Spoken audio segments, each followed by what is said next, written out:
अगर सच में खुद को सफल देखना चाहते हैं तो निकलिए इन रिश्तों से और खुद को सफल होकर के दिखाइए, क्योंकि जो हमारा समाज है हम और हमारे परिवार हैं वो सिर्फ और सिर्फ परिणाम देखना चाहते हैं, हमारी मेहनत नहीं। और ये सत्य है, क्योंकि ये रियलिटी है, इस चीज़ से हम भाग नहीं सकते हैं।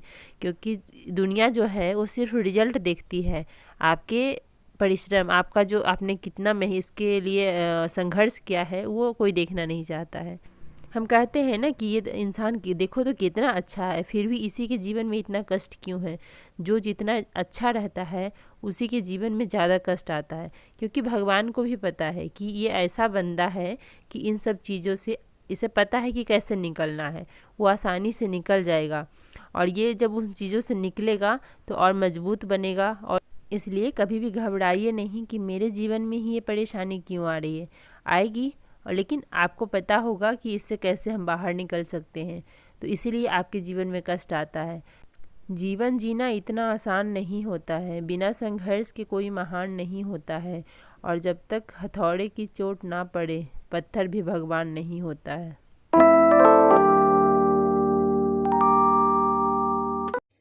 हे गाइस, तो कैसे हैं आप सब? आई होप कि आप सब बहुत अच्छे होंगे। तो अभी सुबह के 11 बजने वाले हैं, देखिए 11:15। तो आज मैं जाने वाली थी डॉक्टर के पास, तो इस कारण से सुबह से मैंने अपना पढ़ाई स्टार्ट नहीं किया। मैंने सोचा कि चलो आज घर के सारे काम जल्दी जल्दी कंप्लीट कर लेती हूँ, उसके बाद डॉक्टर के पास चली जाऊँगी। लेकिन क्या हुआ कि बारिश हो रही है, तो इस कारण से मैं नहीं जा सकी। तेज़ बारिश नहीं है लेकिन बूंदाबांदी है, तो उसमें अगर जाऊंगी तो ठंड असर हो जाएगा, क्योंकि ऐसे भी ठंड से मुझे प्रॉब्लम होती है। तो बस हस्बैंड गए हैं दवाई लेने के लिए, और तो मैंने सोचा कि जब मैं नहीं गई हूँ तो मैं अपना पढ़ाई स्टार्ट करती हूँ। और आज कोई कैमरा पकड़ने वाला भी घर पे नहीं है, तो क्योंकि मेरी बेटी भी गई है, छोटी वाली है, तो उसका मूड पे डिपेंड है कि अगर उसका मूड है तो कैमरा पकड़ेगी, अदरवाइज़ नहीं। तो फिर अब चलिए पढ़ाई अपना स्टार्ट करती हूँ मैं, और फिर मैं आप लोगों से मिलती हूँ। कभी कभी हम ऐसे सिचुएशन में फंस जाते हैं, समझ नहीं आता है कि वहाँ से हम बाहर कैसे निकलें। उस टाइम हमारे पास दो चॉइस रहता है। देखिए, चॉइस हमेशा दो होती है हमारे पास, चाहे सिचुएशन कैसा भी हो, बट वो हम सेलेक्ट नहीं कर पाते हैं कि हमें कौन सा चॉइस सिलेक्ट करना है। उस दौरान हमें यही करना होगा कि हम खुद का सुने, अपने दिल का सुने, और अगर हो सके तो 1-2 दिन समय ले लें उस डिसीजन को, कि आखिर हम क्या डिसीजन ले सकते हैं, ऐसा मैटर है तो फिर वो समझ आ जाता है हमें कि आखिर डिसीजन हमें क्या लेना है। फिर हम सोच लेते हैं उस बारे में कि हमें इस ऐसा सिचुएशन है तो हमें क्या करना चाहिए। जब तक हम चीज़ों को नहीं सोचेंगे, समझेंगे या डिसीजन नहीं लेंगे, वो चीज़ें हमें हमारे ऊपर हावी होगी। एक टाइम ऐसा आता है कि हमें डिसीजन लेना पड़ता है, चाहे कोई कैसा भी सिचुएशन हो। और ख़ास करके जहाँ तक आपके सपनों का बात आता है, तो वहाँ तो आंख बंद करके आप डिसीजन लीजिए कि अपने सपने ही चुनिए, चाहे कोई और दूसरा ऑप्शन ही क्यों ना हो। सारे ऑप्शन को ठुकरा दीजिए और उस टाइम आप अपना सपना देखिए कि नहीं, सबसे पहला चॉइस मेरा सपना होना चाहिए, बाद बाकी सब कुछ है। फिर हम यही सोचते हैं कि नहीं, हमें तो रिश्ते बचाने हैं। रिश्ते बचाइए, बेशक बचाइए, लेकिन जहाँ लग रहा है कि रिश्ते वैसे हैं जो कि कोई सपोर्ट नहीं कर रहा है, कोई हमारा साथ नहीं दे रहा है, उस वैसे रिश्ते बचा करके आप क्या करिएगा। और अगर आपको लग रहा है कि हमारे हाथ से सारे रिश्ते निकल जा रहे हैं, अभी ऐसा लगेगा, सब तैयारी के दौरान, संघर्ष के दौरान आप अकेले होते हैं। सफलता में सारी दुनिया होती है। जब आपका एक बार रिजल्ट आ जाएगा, जब आप एक बार सफल हो जाइएगा, तो पूरी दुनिया आपके साथ होगी। फिर बताए थे ना एक वीडियो में कि सब लोग आएंगे और कहेंगे कि हम भी फलाना रिश्तेदार हैं तुम्हारे, सब लोग जताने के लिए आ जाएंगे। लेकिन जब आप संघर्ष कर रहे हैं उस टाइम आप देखिएगा, महसूस करिएगा कि आपसे धीरे धीरे सारे रिश्ते ख़त्म होते जा रहे हैं, क्योंकि हम रिश्तों को टाइम नहीं दे पाते हैं। तो हमसे यही लगता है कि नहीं, अभी तो हम देखा जाए तो एक प्रकार का हम लोग नाटक में रोल करते हैं। तो हमें हमारा जो रोल हमें मिला है उसको बस अच्छे से हमें अपना रोल प्ले करना है। बाकी कौन क्या करता है उस पर ज़्यादा ध्यान नहीं देना है। हमारे अंदर क्या क्या करने का क्षमता है वो सिर्फ हमें पता होता है। बाकी लोग सिर्फ अंदाज़ा ही लगा सकते हैं या सिर्फ कह सकते हैं कि तुमसे नहीं होगा, लेकिन वो हमें पता है कि किससे होगा। हमसे नहीं होगा तो किससे होगा।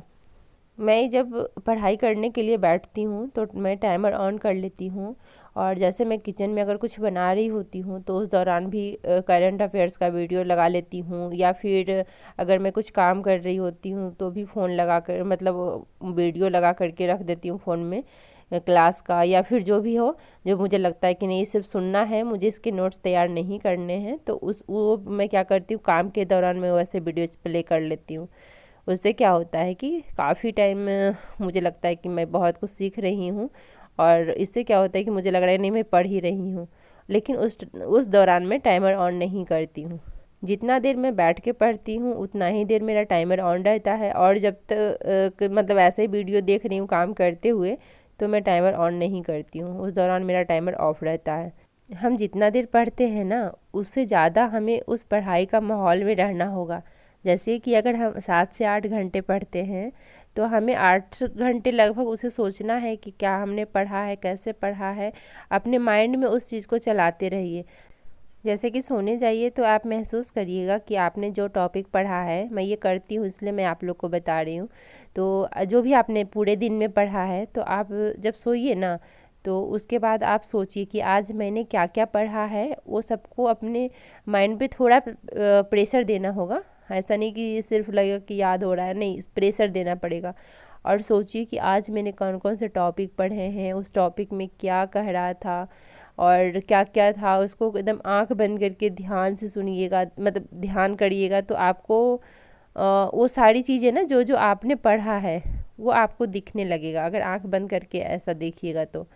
ये मैं महसूस करती हूँ, मैं देखती हूँ, इसलिए मैं आप लोगों से बता रही हूँ। यानी रिवीजन आपका वैसे ही होगा, बोल करके पढ़िए, एक बार पढ़िए, 2 बार, जितनी बार पढ़ना है पढ़िए, लेकिन जब तक आप आंख बंद करके उस तरीके से चीज़ों को माइंड में नहीं लाइएगा, ध्यान नहीं करिएगा कि क्या क्या मैंने पढ़ा था, वो चीज़ें रिवाइज नहीं होगा। रिवाइज आपका तभी होगा जब आप आंख बंद करके सोचिएगा कि हमने क्या क्या पढ़ा था, फिर अपने आप सब कुछ आपको लाइन वाइज दिखाई देगा कि हाँ क्या क्या मैंने पढ़ा है, सब सामने लगेगा कि बुक रखा हुआ है वैसे मैं पढ़ रही हूँ बुक से ही, मतलब ऐसे चीज़ें क्लियर होगी। तो पढ़ाई के साथ साथ पढ़ाई के माहौल में रहना भी बहुत ज़्यादा ज़रूरी है। तो अगर हम पढ़ाई कर लिया 8 घंटे, हम सोच लिए कि 8 घंटे तो हमने पढ़ लिया है, अब चलो थोड़ा इससे बात कर लेते हैं, थोड़ा उससे बात कर लेते हैं, थोड़ा इधर इधर घूम लेते हैं, थोड़ा ये कर लेते हैं, वो कर लेते हैं, पढ़ाई को बिल्कुल 8 घंटे के अलावा हम भूल ही जाएं तो फिर वो नहीं, कोई 8 घंटे पढ़ने का कोई फ़ायदा ही नहीं हुआ। आप उस चीज़ का मंथन करिए, उस चीज़ को सोचिए कि हमने क्या पढ़ा है, कैसे पढ़ा है। फिर कहते हैं ना कि हमें ये तो याद ही नहीं रहता, याद रहेगा, आप ऐसे पढ़िएगा ना मेरे तरीके से, फिर आपको याद रहना स्टार्ट हो जाएगा। आप जो भी पढ़िए एक बार सोने जाइए तो आप फिर ऐसा लगेगा ना कि चलो अरे इसमें क्या कह रहा है, ये तो मुझे याद था, चलो भूल रहे, इसमें 2 ही नंबर याद, तीसरा नंबर क्या था, फिर ऐसे सोचिएगा कि अरे क्या था, फिर आपको खुद लगेगा कि एक बार देख लेते हैं कॉपी खोल करके कि तीसरा नंबर क्या कह रहा था। या फिर अगर उस टाइम नहीं देख रहे हैं तो आपको नेक्स्ट डे सबसे पहले उठिएगा तो आपको ऐसा फील होगा कि नहीं तीसरे नंबर में कौन सा पॉइंट था, थोड़ा हम देख लेते हैं। तो उससे क्या होगा कि आपको मतलब ऐसा लगेगा ना कि हम तो जो भी पढ़ रहे हैं तो हमें सब कुछ याद हो रहा है, फिर आप भूलिएगा ही नहीं उस चीज़ को, फिर नेक्स्ट डे आपको और ज़्यादा पढ़ने का इच्छा होगा। तो इस तरीके से पढ़ करके देखिए, काफ़ी ज़्यादा बेनिफिट मिलेगा आपको।